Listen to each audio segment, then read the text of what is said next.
Imagine for a moment what it would mean to be able to read anyone's mind. Although you may think this is absolutely impossible, I bet it's easier than you think. There are 3 ways to know someone's thoughts, but to achieve this, it is vital to understand these 3 methods. If you manage to comprehend and apply them correctly, then you can easily know how anyone thinks. That's why today I will tell you a story that will allow you to acquire this ability, so pay close attention. Long, long ago, in a small county, there lived 2 brothers. The older brother was blind and therefore had to stay at home, while the younger brother worked the land to earn their daily bread. However, things were not so simple, as the crops were continually destroyed by wild animals, which greatly worried the younger brother. Therefore, one day he came up with a great idea. He thought of using his older brother's help to scare away the animals that ate and destroyed their crops. Since his brother could not see, he would stay in the fields and, upon hearing the sound of the animals, would shout loudly to frighten the beasts and thus save the crops. After thinking it over, he prepared a house in the field and placed his blind brother there, asking him to shout with all his might when he heard the animals messing with the crops, and they did just that. At the sound of the shouts, the animals would flee and the crops would be saved.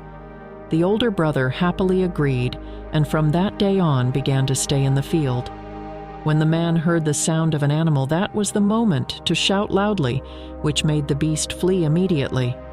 After several days of applying these techniques, one day a deer entered his field, broke the fence, and ran off. But a king who was chasing the deer arrived at the field guarded by the blind man. It was at that precise moment that the king saw the blind brother and said to him, "Look, I've come here chasing an animal. Have you seen it around here?" The man replied, "O king, I am blind. How could I have seen any animal? However, I take the liberty of assuring you that the animal that escaped from my fields is not worth your time, so do not bother chasing it." Surprised by the blind man's response, the king was astonished, wondering how this man knew that the deer he was seeking was not worthy of him. Then the king asked the blind man, "Are you lying to me by saying you are blind? How dare you say that the animal that fled is not worthy of me?" Immediately the blind man replied, "O my king, what you consider a deer is actually not a deer, but a doe, and moreover, she is pregnant. As far as I know, I have never heard of a king who hunts a pregnant doe. Therefore, for that reason I am telling you that this doe is not worthy of you. I recommend that you do not waste your time on her." After hearing the man's words, the king was even more surprised, wondering how the blind man could know the doe was pregnant. So, after a few minutes, the king said to his commander, "I want that animal alive because I need to know if the doe is pregnant or not, since this blind man says so with great certainty, and I need to confirm it. If it turns out to be a doe and she is pregnant, then she is not worthy of our hunt because we were chasing a male deer. Hurry and find out what it is." Then the commander, with the king's permission, left and after a few hours returned and told the impatient monarch that everything the blind man had said was true. The doe was female and was pregnant. Immediately the king was shocked, amazed by the blind man's mysterious accuracy, wondering how this man who has never seen can know these things that even those of us who can see do not perceive. The king could not stop thinking about this matter, so he approached the blind man, telling him with great seriousness, "I don't know if you are truly blind or if you are playing a joke on me, but I have come to ask you something and you will give me an honest answer to my question." Hearing the serious words of the king, the blind man replied, "My king, you may ask me whatever you want. I will respond with the truth, whether you like it or not." Then the king said, "On one hand, you say you are blind, and on the other, you have revealed that the animal I am chasing is a female deer and is pregnant. I want you to reveal how you knew it. There must be more animals that come to your field along with other beasts that pass by here. So, how did you do it?" Upon hearing the king's words, the blind man took a moment and responded, "Oh, king, when the animal you were chasing entered my field, by the speed of its run and the sound of its footsteps, I knew it was a doe. The fence of my field, which is meant to stop animals, is quite low, yet the animal broke the fence and fled. The doe knew that if she had tried to jump over the fence, she would have obviously endangered her offspring. That's how I knew she was pregnant. Intrigued, the king continued asking, "How did you know it was specifically a doe?" "Since other animals also passed through your property every day." To this, the blind man said, "Very well, my king. I will tell you. I sit here all day, from morning until night, and my hearing is very sharp. I can discern which animal has entered my field, and based on this, I shout with all my might to make it flee and thus protect my family's crops that have recently been damaged by the beasts of the field." After hearing this, the king was impressed by the wisdom of the blind brother, thinking that despite his visual impairment, he possessed great wisdom. The king thought that he, as a monarch, should find a way to harness his skills. With this thought, the king returned to his palace. Thus, after a few days, the king ordered his commander with determination and speed, "Go and bring that blind man to the palace." The commander, fulfilling the king's order, quickly went to where the blind man was tending his crops and told him to come to the royal palace. The blind man was very wise and shrewd. Thanks to this, he could anticipate that surely the king would assign him some dangerous task, and such a job could get him into trouble. However, he accepted the commander's word and accompanied him to meet the impatient monarch awaiting his arrival. As soon as he arrived at the palace, the king said to the blind man, "You are very wise. You can understand anything easily, and you are able to see things where others are ignorant. So I want you to stay in my kingdom and help me. Today I have called you here because for a long time I have had a deep doubt that worries me, and I wish to know its enigma. I want to know if my wife is cheating on me." The blind man replied, "O king, what kind of question is that?" To which the king said, "I have asked you a completely valid question. I ask that you answer it." The blind man continued, "O king, set aside these matters. You have been married for many years and have remained together. Why do you want to know this now? Why is your mind troubled by these things?" The king insisted, saying, "Do not test my patience.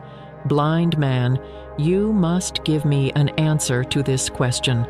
If you do not, I assure you that I will sentence you to death." Upon hearing these decisive words, the blind man responded, "Very well, my king. If you really want to know the answer to this question, you will have to do something for me."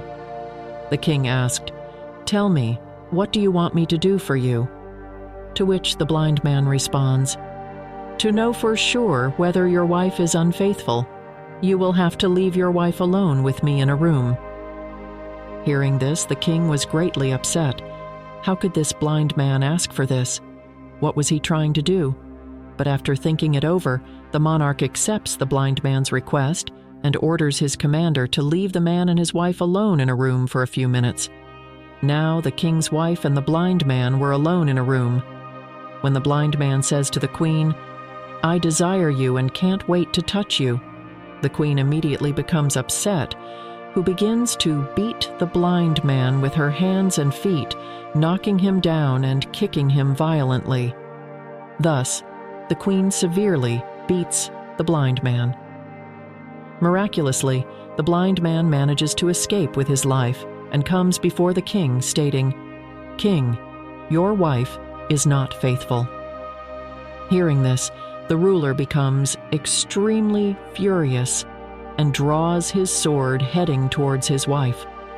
With great anger, he tells his wife, "My queen, today you must answer my question truthfully, and if you speak a single false word, I will separate your head from your body this very instant, so do not lie to me."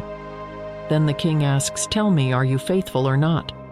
This time the queen responds, "O king, even if this be the last day of my life, I will speak the truth to you. I have not been faithful." Hearing this, the king felt very sad and disappointed. Everything the blind man had said was completely true. Immediately, the king approaches the blind man and asks how he knew his wife was not faithful. The man says, "My king, it's very simple. I just told your wife that I wanted to touch her, and she got so angry that she started beating me with fists and kicks, touching my entire body in the process. Tell me, how could a woman who acts like this be considered faithful? Your logic is unusual, based on a very personal interpretation of loyalty and human reactions." After a long silence, the king replies, "It seems very wise what you say, and indeed you are right. Now answer another question.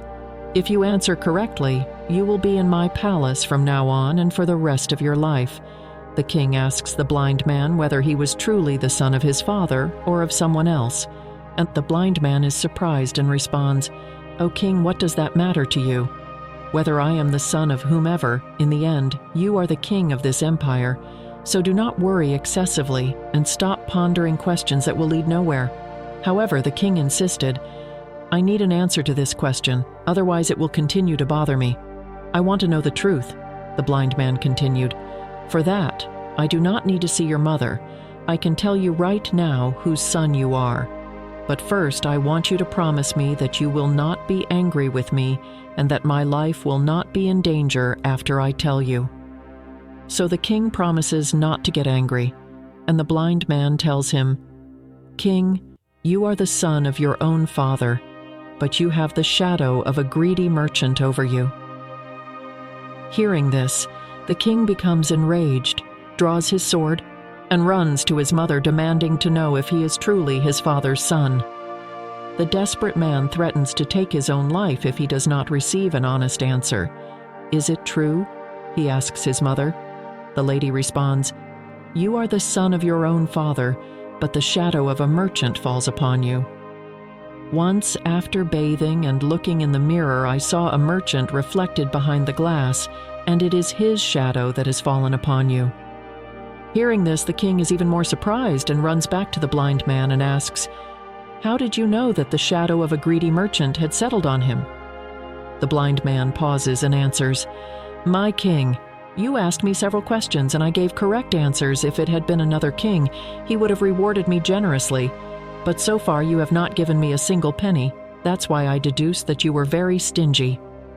The king laughs and promises to give him whatever he asks, but first wants to know how the blind man can give such precise and wise answers without knowing people. The blind man explains that, although he cannot see, he understands the language of the heart that can be observed through the behavior of the body, the mouth, the eyes, the ways of giving, and of course the actions. This allows him to know the thoughts of people. Although he is blind from birth and has never seen, he learned to see actions so as to be able to read the thoughts and feelings of those around him. If I need to know something about someone, I have to give them a task.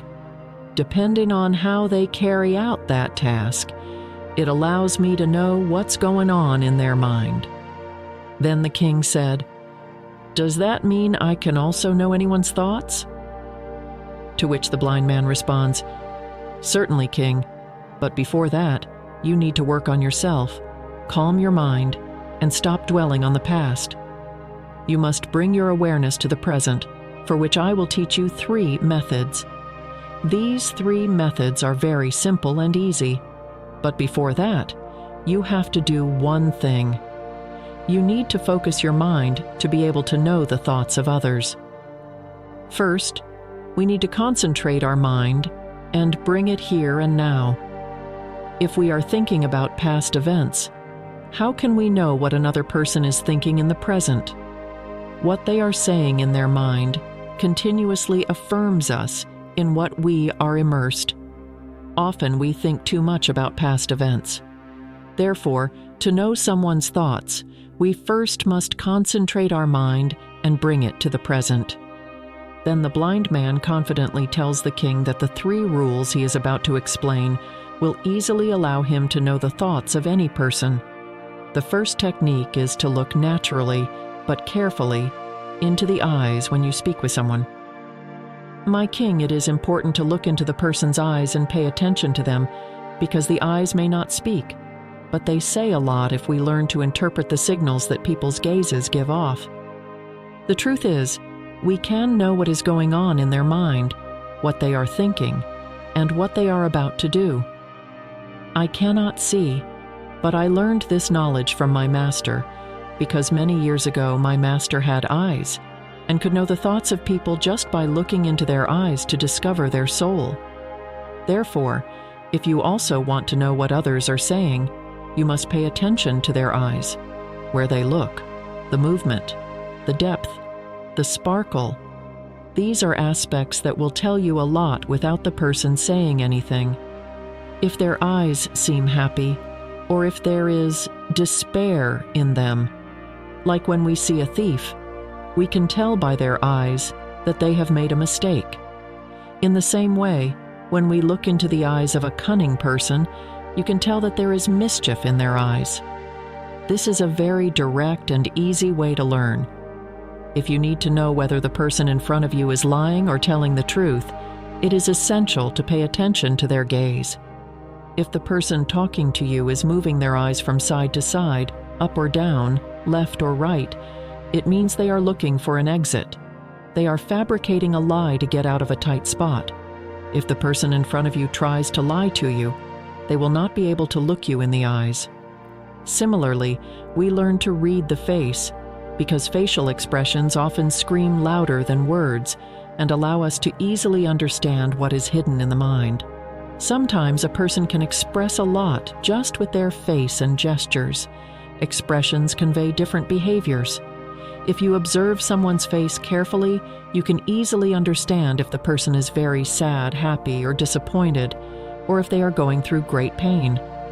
The truth is that we can know all this just by their facial expressions, so whether the person speaks or not, you can find out everything by looking at their face. And then, the blind man explains the third method to the king, stating that to understand what is on people's minds, he must read their body language and hand movements. When someone speaks, you'll notice that they move their hands.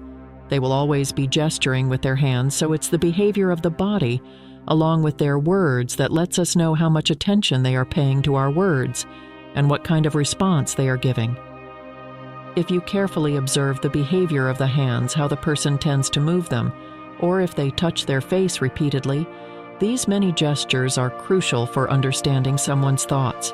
If you understand and apply these three methods, you will easily know anyone's thoughts in a way that is simple and unpredictable to others, and thus you will be one step ahead of them. Therefore, if you want to know someone's thoughts, you must carefully observe their eyes, their face, the expressions of their body, and their hands. Understanding these three methods will allow you to know what that person is thinking and what their next move will be. However, before this, you must do something very important. You need to focus your mind, calm it, and bring it to the present. Only then will you be able to pay attention to all these actions and understand if you are literally trapped in the past or planning for the future. The truth is that you will never be able to pay attention to someone's expressions and never understand people's thoughts or what they feel if you pay more attention to the future and the past, neglecting the details of the present. This precious knowledge was passed on to me by my master.